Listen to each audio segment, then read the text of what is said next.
दिया गया, they haven't allowed me, बल्कि जो पत्र भेजा गया था उसमें मेरा नाम भी था। अफजाल बाबा को, सांसद जी को मिलने दिया गया। उनको में भर्ती हैं और मुलाकात का मौका मिला 5 मिनट का। कहना है कि उन्हें खाने में कोई जहरीला पदार्थ खिलाया गया है कि काफी दिनों से उनके हत्या करने का साजिश रची जा रही है। किसी समय मैं बैठा बात कर रहा हूँ, मेरे साथ हो सकती है, मुख्तार अंसारी के साथ लगातार हो रही है। तो जब रक्षक ही भक्षक बन जाएगा तो फिर क्या कहना है? तो फिर तो वो बचाने वाला वही एक जात ऊपर।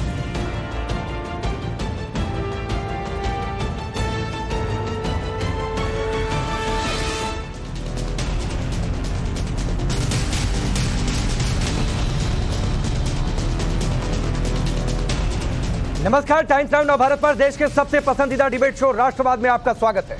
आपके साथ मैं हूं राकेश पांडे। राष्ट्रवाद यानी देश से बढ़कर कुछ नहीं। मुख्तार अंसारी को जेल में जहर देकर कौन मारना चाहता है? यह आरोप परिवार का है, तो सवाल यह भी है कि अगर मुख्तार के परिवार के पास सबूत है तो फिर सीएम योगी को दिखाते क्यों नहीं है? सवाल है कि चुनावी मौसम में मुख्तार को जहर देने की थ्योरी सच है या फिर ये एक इमोशनल कार्ड है? दरअसल देर रात मुख्तार अंसारी को बांदा जेल में तबीयत खराब हो गई। इसके बाद मुख्तार को बांदा मेडिकल कॉलेज में कड़ी सुरक्षा के बीच भर्ती करवाया गया। मुख्तार अंसारी फिलहाल आईसीयू में भर्ती है और पेट और यूरिन में इंफेक्शन की बात सामने आ रही है। इस बीच मुख्तार के परिवार को बांदा मेडिकल कॉलेज में मिलने की आज इजाजत दी गई। मुख्तार अंसारी के भाई अफजाल अंसारी ने मुख्तार से मुलाकात की और उसके बाद एक बार फिर से आरोप लगा दिया कि मुख्तार अंसारी को खाने में जहर दिया गया है। सुनिए। आईसीयू में भर्ती हैं और मुलाकात का मौका मिला 5 मिनट। कैसी स्थिति है? होश में है अपने, और जो उन्होंने हमको दास्तान बताई उसी का है, वो उनका मानना है और उनका कहना है कि उन्हें खाने में कोई जहरीला पदार्थ खिलाया गया और ये दूसरी बार हुआ। अच्छा। पहले भी 40 दिन पहले एक बार हो चुका है और अभी भी शायद 19 को या 22 को कोई डेट बताया उन्होंने, और तब से उनकी हालत खराब है। ये तय करेंगे वो लोग कि अगर वो पूरी तरह से उनको ट्रीटमेंट नहीं दे पा रहे हैं तो समय रहते मैंने रिक्वेस्ट किया है कि आप इनको रिफर कर दीजिएगा किसी ऐसे हॉस्पिटल को जहां उनका समय हो इलाज कराने का। मुख्तार अंसारी का बेटा उमर अंसारी भी आज अस्पताल पहुंचा। उमर का आरोप है कि उसे मुख्तार अंसारी से मिलने ही नहीं दिया गया। उमर ने यह भी आरोप लगाया कि इसी बांदा जेल में एक बार पहले भी मुख्तार अंसारी को जहर देने की कोशिश हुई है। सुनिए। दे हैवंट अलाउड मी, बल्कि जो पत्र भेजा गया था उसमें मेरा नाम भी था, अफजाल बाबा का नाम था, लेकिन अफजाल बाबा को सांसद जी को मिलने दिया गया, उनको अलाउ किया गया, मुझे अलाउ नहीं किया गया है। तो मैं इस बारे में कुछ नहीं बता पाऊंगा। मतलब मिलने नहीं दिया गया आपको? मुझे नहीं मिलने दिया गया। मुझसे स्पष्ट रूप से मैं अपनी आईडी और सब फॉर्मल एक लेटर मैंने अपनी तरफ से एप्लीकेशन लिख के दिया, जिसपे उन्होंने कहा कि नहीं आप कल आ जाइए, कल हम देखते हैं, प्रयास करेंगे मिलवाने का। उस पर भी हमें गारंटी नहीं है, लेकिन मैं कल फिर आऊंगा, प्रयास करूंगा कि परमिशन मिले। आरोप लगाए गए थे उनकी तरफ से कि जहर देने की कोशिश हो रही है, तो क्या ये आरोप लगाए गए? वीसी पे खुद विधायक जी ने भी कहा, उनके द्वारा अधिवक्ता ने भी कहा, और ये बात पहले भी एक दफा हो चुकी है। इसी बांदा जेल में ही उनको जहर दिया गया था। वो लखनऊ के पीजीआई अस्पताल में एडमिट रहे और तबीयत उनकी बहुत दिन खराब रही। उसके बाद फिर ले आके वापस बांदा में उनको वो किया, ले आके रखा। लेकिन बात ये है कि सब कुछ आपके सामने है। खाना आप दोगे, रखेंगे आप हमें जैसे चाहोगे रखोगे। तो जब रक्षक ही भक्षक बन जाएगा तो फिर क्या कहना है? तो फिर तो वो बचाने वाला वही एक जात ऊपर वाला। अब जेल में जो होता है, जेल की तो खानी पड़ती है रोटी। उमर अंसारी कह रहे हैं अपने हिसाब से रखोगे। अरे जेल में जेल के हिसाब से रहना होता है। अफजाल अंसारी गाजीपुर से समाजवादी पार्टी के टिकट पर चुनावी मैदान में। अफजाल अंसारी ने आरोप लगाया है कि 2001 का उसरी चट्टी कांड मामले में मुख्तार की गवाही से रोकने की कोशिश हो रही है। गवाही को रोककर ब्रिजेश सिंह को बचाने की कोशिश हो रही है। इसीलिए मुख्तार की हत्या की साजिश रची जा रही है। इसी बहाने अफजाल अंसारी योगी सरकार पर हमलावर भी हैं। सुनिए। एक बड़ी वजह जो सबसे जरूरी वजह है वो ये है कि ब्रजेश सिंह जो हैं उनके खिलाफ 15 जुलाई 2001 में जब मुख्तार अंसारी पर उसरी में आक्रमण हुआ था तो उनके खिलाफ नामजद अभियुक्त बना करके त्रिभुवन सिंह ब्रजेश सिंह पर मुकदमा दर्ज हुआ था। उसमें गवाही चल रही है। तो हालत खराब ये है कि मुख्तार अंसारी कोर्ट में गवाही जब करेगा तो सजा निश्चित है। उसमें 5-6 गवाह गवाही कर चुके। तो उससे पहले कि उनकी गवाही हो जाए, उनके साथ कोई अनहोनी घटना हो जाए, ये प्रयास, ये षड्यंत्र, ये साजिश सरकार और अपराधियों की मिली जुली हिकमत के साथ उनके अधिकारियों के संरक्षण में ये सब अंजाम देने का प्रयास चल रहा है। चलिए वो सवाल आपके सामने रखता हूं जिनके इर्द गिर्द आज की चर्चा आगे बढ़ेगी। सवाल पहला ये कि मुख्तार को जहर देकर कौन मारना चाहता है? सच क्या है इस पूरे मामले में? मुख्तार को जहर थ्योरी हकीकत है या फिर इमोशनल कार्ड? अफजाल के पास सबूत है तो योगी को दिखाते क्यों नहीं है मुख्यमंत्री को? 80-40 वाला पर्चा यूपी में हर तरफ मुख्तार की चर्चा है क्या? और एक समीकरण के तहत इस तरीके के आरोप लगाए गए। मुख्तार खुद नहीं लड़ेगा, पूर्वांचल किधर, यह सब कुछ डिसाइड करने की एक रणनीति है इसके तहत। चलिए आपका परिचय आज के मेहमानों से करवाता हूं। राकेश त्रिपाठी जी भारतीय जनता पार्टी के नेता और प्रवक्ता, विक्रम सिंह जी पूर्व डीजीपी उत्तर प्रदेश हमारे साथ जुड़े हुए हैं, तारिक अहमद लारी जी समाजवादी पार्टी से जुड़े रहते हैं, सपोर्टर हैं, मौलाना मोहम्मद साजिद रशीदी जी हैं, प्रेसिडेंट है ऑल इंडिया इमाम एसोसिएशन के। आप सभी का बहुत बहुत स्वागत है। राकेश जी मैं आपसे शुरू करता हूं क्योंकि आरोप यह लगाया गया है आपकी सरकार जो कहती है जीरो टॉलरेंस है, आपकी जेल में इस तरीके की साजिश रची जा रही है, क्या एक्शन आप लोग ले रहे हैं और आपके बारे में इसको लेकर कोई जानकारी हो तो? देखिए राकेश जी, सच ये है कि एक समय तक, बहुत लंबे समय तक पूरे पूर्वांचल में जो आतंक का पर्याय था, जो दहशत का पर्याय था, जिससे लोगों को अपनी जान का डर लगता था, आज उसे अपनी जान का डर लग रहा है। मुझे लगता है माफिया के मन के भीतर का ये डर सामान्य लोगों के लिए अच्छा है, लेकिन एक बात स्पष्ट कर रहा हूं कि इस डर के पीछे वो छटपटाहट है, वो बेचैनी है। जो सुविधाएं अब तक मिलती रही थी ना पंजाब की जेल में, जो सुविधाएं मिलती रही थी सपा बसपा के शासनकाल में, जेल के भीतर बैडमिंटन के कोर्ट बना करते थे, बाकायदा पूरी जेल आरामगाह, ऐशगाह बना करती थी, कोई आता था, कोई मिलता था, पूरा गिरोह बैठ करके जेल से संचालित हुआ करता था। आज योगी आदित्यनाथ सरकार में वो नहीं हो पा रहा है। घर से बना हुआ पकवान आज नहीं खा पा रहे हैं, आज जेल की रोटी खानी पड़ रही है, तो पीड़ा तो होना स्वाभाविक है, छटपटाहट का होना स्वाभाविक है। 70 से आज ज्यादा जिन पर मुकदमे चल रहे हो, जिनको 7 से ज्यादा मुकदमों में आज सजायाफ्ता घोषित कर दिया गया हो, आजीवन कारावास जैसे आज सजा जिनको सुना दी गई हो, वो मुख्तार अंसारी जो हत्या की साजिश कराने में कभी डरा नहीं करता था, आज उसको हत्या की साजिश महसूस हो रही है, उनके परिजनों को हत्या की साजिश महसूस हो रही हो। मुझे लगता है कि जो बोया है वही काट रहे हैं। जब लोगों को डराया है तो आज ये डर का लगना बहुत स्वाभाविक है। इसी धरती पर सब कुछ आपके किए हुए बातों का परिणाम यही मिलता है, और हम तो कानून के मुताबिक मानते हैं कि जो आपने किया है उसका फल आपको यही इस देश की अदालतों के सामने भारत के संविधान के मुताबिक भुगतना पड़ेगा। हाँ, ये सही बात है कि इस देश के संविधान के कुछ ऐसी कमियों का ये लाभ उठा करके ऐसे लोग देश की बड़ी संसद में, पंचायतों में पहुंचते रहे हैं, देश की विधानसभाओं में नीति नियंता बन जाते रहे हैं और तमाम प्रकार की सुविधाएं अवेल करते रहे। लेकिन उत्तर प्रदेश में योगी आदित्यनाथ सरकार आने के बाद से इन बाहुबलियों का, इन माफियाओं का, इन अपराधियों का, इनका सूरज अस्त हो गया है और आज इसलिए इनको ये पीड़ा हो रही है, ये परेशानी हो रही है।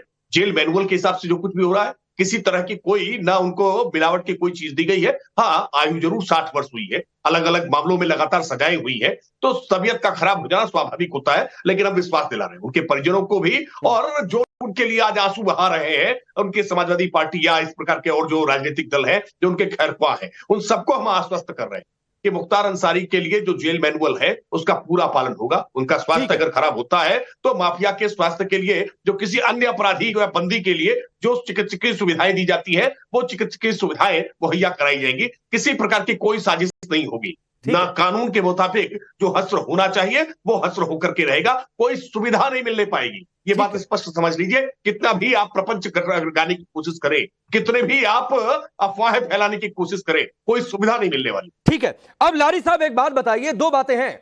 एक तो अगर इतने सबूत हैं और अगर लग रहा है तो जाते सरकार के पास कि भाई देखिए ये सबूत है, मुख्यमंत्री से मिलते, नहीं मन होता तो अदालत में चले जाते कि भाई ये सबूत है कि ये जहर दिया जा रहा है, धीमा जहर दिया जा रहा है, बावजूद इसके पब्लिक लाइफ में आकर मीडिया के सामने बोलना, तो क्या ये एक तरीके की रणनीति है? नंबर एक बात। नंबर दो बात है कि जिसका इतना बड़ा क्रिमिनल रिकॉर्ड हो, 65 से ज्यादा मुकदमे हो, पूरा परिवार पर केस हो, उसमें से लोग फरार भी हो, तो उनके तो और भी दुश्मन होंगे भाई, जो इस फिराक में होंगे कि कब अटैक कर दिया जाए। बिल्कुल सही। सबसे बड़ा जो मुकदमा है वो बादशाह सिंह के ऊपर, जो राकेश भाई के बड़े भाई भी हैं, बादशाह सिंह इन्हीं के साथ हैं, उनके ऊपर है। और बहुत अच्छा राकेश भाई ने भाषण दिया है, बड़ा अच्छा सोच है इनकी, तो ऐसी सोच हम लोग भी रखेंगे, चिंता ना करिए।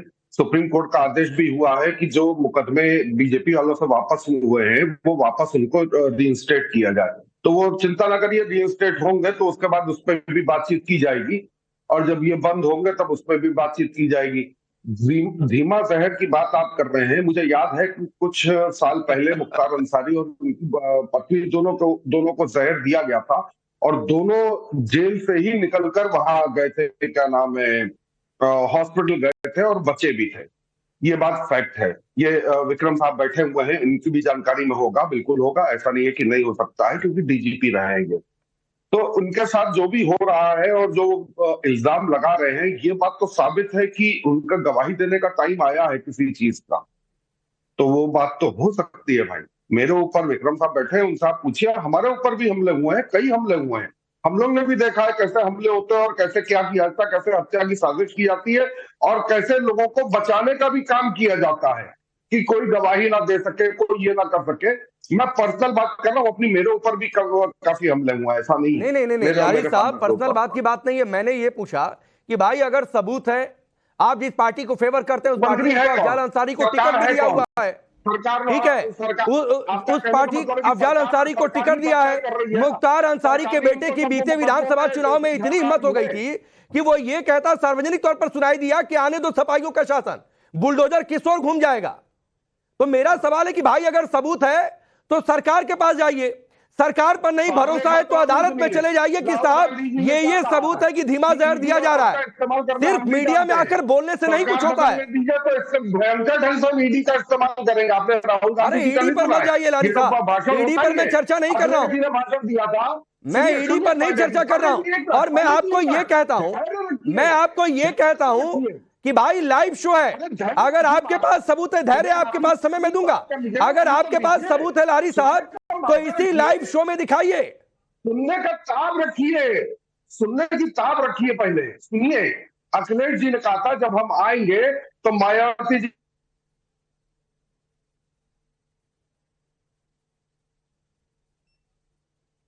क्या हुआ भाई लारी साहब? आवाज बंद। लारी साहब नेटवर्क चला गया क्या? अच्छा जरा नेटवर्क देखिएगा।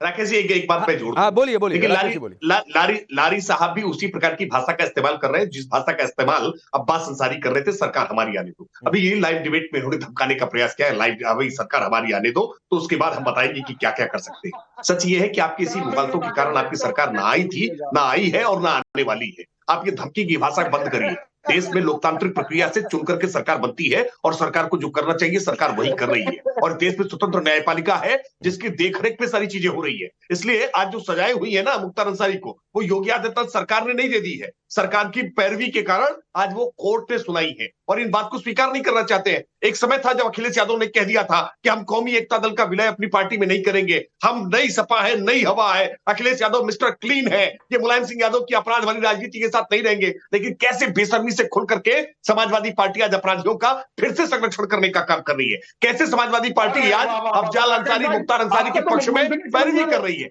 बेशर्मी के साथ बैठ करके। आप मुख्तार अंसारी की जब पैरवी करते हैं ना तो पूर्वांचल में अपने वोट और कम करते हैं, क्योंकि मुख्तार अंसारी का ताप क्या था, मुख्तार अंसारी का कैसा जलवा जलाल था ना, ये मुख्तार अंसारी किसके जो प्रभाव से पीड़ित थे वो सब जानते हैं। कैसे अपहरण, कैसे हत्या, कैसे रंगदारी, कैसे प्रकार के संगठित अपराध गिरोह संचालित होता था, ये सब पूरा पूर्वी उत्तर प्रदेश जानता है। और इसलिए आप जितनी वकालत करेंगे उतना ही पूरे पूर्वी उत्तर प्रदेश का वोट बैंक आज भारतीय जनता पार्टी के पक्ष में एकजुट होगा। शायद ये बात आप समझ नहीं पा रहे। तर्क की बात करिए, तर्क ना करिए।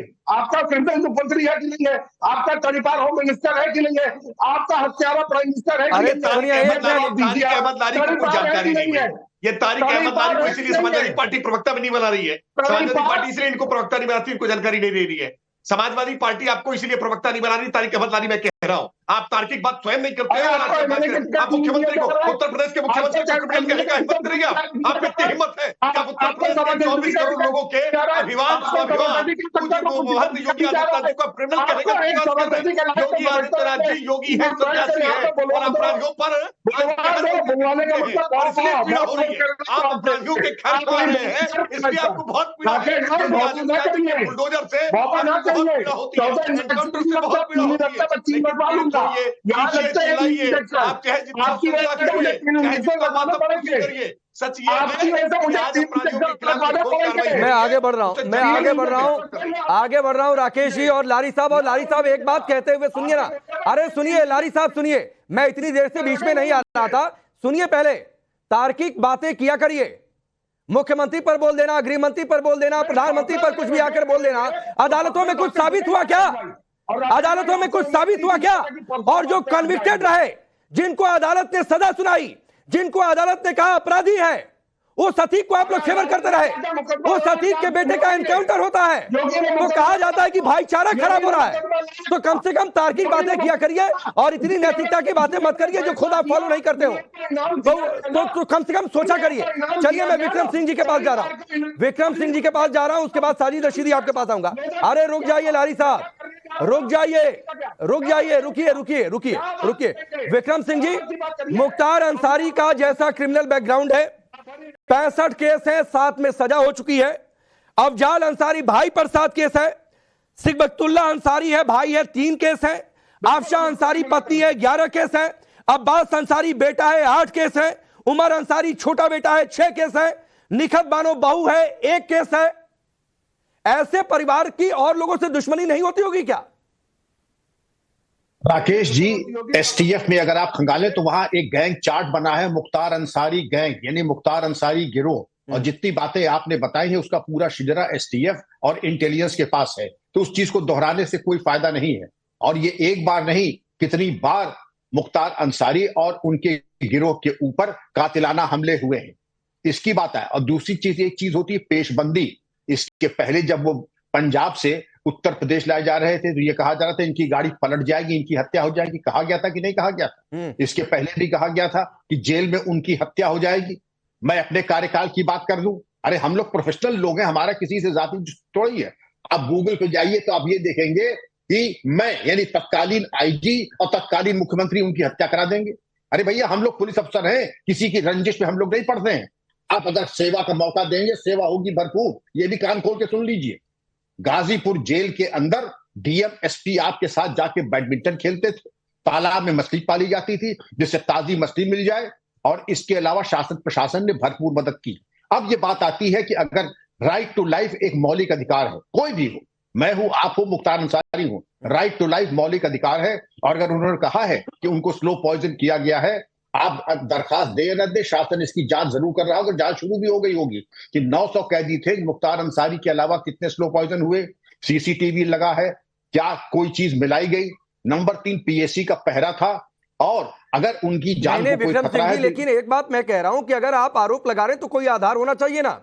आधार या तो आप बताइए, मैंने तो कहा लारी साहब को कि अगर आधार लग रहा है तो लाइव शो में बताएं, दिखा दे कोई सबूत, तो अदालत चले जाए। अगर आपको लग रहा है कि सरकार नहीं सुन रही है, पुलिस नहीं सुन रही है, तो राकेश जी, मैंने अपने अनुभव से एक चीज है, पेशबंदी के अंतर्गत सिर्फ इसीलिए आरोप लगाए जाते हैं जिसे शासन प्रशासन बैकफुट पे आ जाए और उनका मनोबल गिर जाए। ठीक, मनोबल गिरने वाला नहीं है, क्योंकि अब जब सजा याफ्ता हो गए मुख्तार अंसारी, तो शासन प्रशासन के हक में है कि मुख्तार अंसारी सलामत रहें। उनके जाने में शासन प्रशासन का बहुत बड़ा अहित हो जाएगा, क्योंकि अब सजा याफ्ता है, उनकी गवाही का ज्यादा महत्व है। और अगर भगवान न करे उनके ऊपर कुछ होता है तो शासन प्रशासन के लिए, पुलिस के लिए वो चीज ठीक नहीं रहेगी। ठीक है जी। साजिद रशीदी जी, चुनाव का समय है, अफजाल अंसारी ने आरोप लगाया, तो क्या इसलिए कि मुस्लिम वोटों पर असर पड़े, आपको लगता है ऐसा?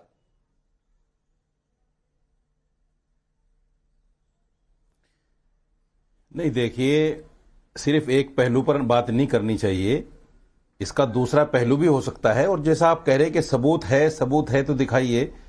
बहुत सारी चीजें हैं जो माजी में इस तरह की गठित हुई हैं।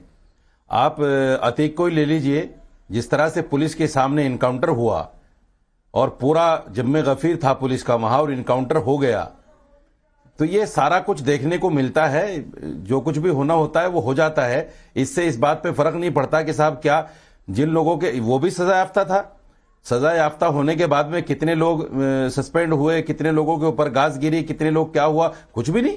तो ये सारी चीजें जो है चलती रहती हैं, होती रहती हैं। ये सबूत इस तरह के नहीं हुआ करते किसी के पास भी। लेकिन हाँ, जैसे अभी विक्रम जी ने कहा है कि जिस तरह उन्होंने शिकायत की है तो इसको सीरियस लेना चाहिए। इस पर जो है हवाई बात कर देना और इसको ये कह देना कि नहीं, वो तो साहब इतने केस उसके ऊपर हैं, इतने केस उसके ऊपर हैं। अरे भाई नहीं, आप मुझे बताइए, देखिए केस तो जिन लोगों के ऊपर हैं, मैं 60 नाम ऐसे गिनवा दूं, बीजेपी ने टिकट दे दी उन लोगों को जो क्रिमिनल है, रिकॉर्ड है जिनके। अरे तो 60 लोगों को टिकट दे दिए गए। देखिए नहीं साजिद रशीदी, मिनिस्टर नहीं, किन पार्टी में कितने उम्मीदवारों का क्या बैकग्राउंड है, उसके आधार पर टिकट दिया गया नहीं दिया गया, तो मैं उस पर चर्चा नहीं कर रहा हूं। नहीं तो कोई पार्टी इससे नहीं बचेगी, ये भी आप जान लीजिए। तो सिर्फ बीजेपी पर आप सवाल उठाएंगे तो मैं पूछ दूंगा कि आपका भी कोई पॉलिटिकल एजेंडा है क्या?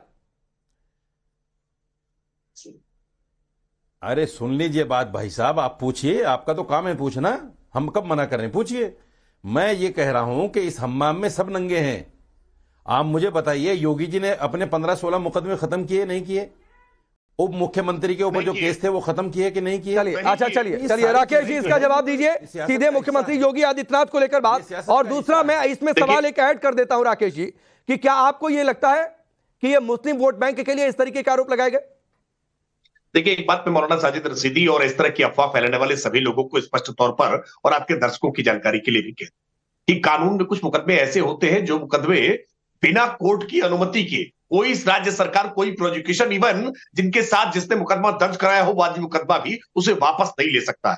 तो बार बार जब ये बात कही जाती है ना कि योगी आदित्यनाथ ने अपने मुकदमे वापस ले लिए, डिप्टी सीएम से मुकदमे वापस ले लिए, तो ये झूठ फैलाने का प्रयास किया जाता है। हाँ, राजनीतिक प्रकृति के मुकदमे जो सरकार के द्वारा आरोपित किए जाते हैं, आप सड़क जाम करने के हो या सरकारी कार्य में बाधा पहुंचाने के हो, इस प्रकृति के मुकदमे जो सरकार जिसमें वादी मुकदमा होती है, निश्चित तौर पर सरकार उसमें प्रयास करती है, लेकिन उसमें भी कोर्ट से अनुमति चाहिए होती है। बिना कोर्ट की अनुमति के मुकदमे वापस नहीं होते हैं, पहली बात। तो इसलिए बार बार ये जो झूठ फैलाने का प्रयास होता है ना, ये झूठ फैलाने का प्रयास बंद किया जाए। उत्तर प्रदेश में ऐसे राजनीतिक मुकदमे वो भाजपा के नेताओं से भी, वो सपा के नेताओं से भी और कांग्रेस के नेताओं से भी हटाए गए, जो राजनीतिक प्रकृति के मुकदमे। लेकिन आज पीड़ा क्यों हो रही है? सुनिए मेरा सवाल रशीदी साहब, एक मिनट जो आपने पूछा था उसका पूरा जवाब की बातें ना मैं आपके इस पैनल में मौलाना साजिद रशीदी को देख करके हद था। ये मौलाना साजिद रशीदी इस पैनल में आज क्यों है? क्योंकि मुख्तार अंसारी मुसलमान है। मुख्तार अंसारी मुसलमान है, मुख्तार अंसारी को कोई पीड़ा होगी तो इस्लामिक चले आएगी। अरे भाई, मुख्तार अंसारी अपराधी है, वो मुसलमान से मैं मुसलमान की आवाज नहीं बन सकता क्या? मुझे समझ में नहीं आ रहा है। अरे भाई, अगर मुसलमान राकेश त्रिपाठी, आपको तो अगर मुख्तार अंसारी मुजरिम है कि आज अगर कोई अपराधी है और अपराधी अगर कोई बात कह रही है, जो बात अभी विक्रम सिंह जी कह रहे थे कि पेशबंदी में भी ऐसी बात कही जाती है। एक बड़ी खबर आ रही है, मुझे रुक करना पड़ेगा, लेकिन ये कहते हुए रशीदी साहब और लारी साहब कि जो इन्होंने कहा कि मुसलमानों की आवाज नहीं बन सकते, तो बनिए ना सर मुसलमानों की आवाज, कौन मना कर रहा है? लेकिन कोई मुजरिम मुस्लिम है इसलिए उसकी आवाज मत बन जाइए। जो अतीक के केस में हो रहा था, जो अतीक के बेटे के एनकाउंटर के दौरान अखिलेश यादव ने ट्वीट किया था, लारी साहब। चलिए, वक्त इतना ही है। राकेश त्रिपाठी जी, एक बड़ी खबर का रुख करना पड़ेगा।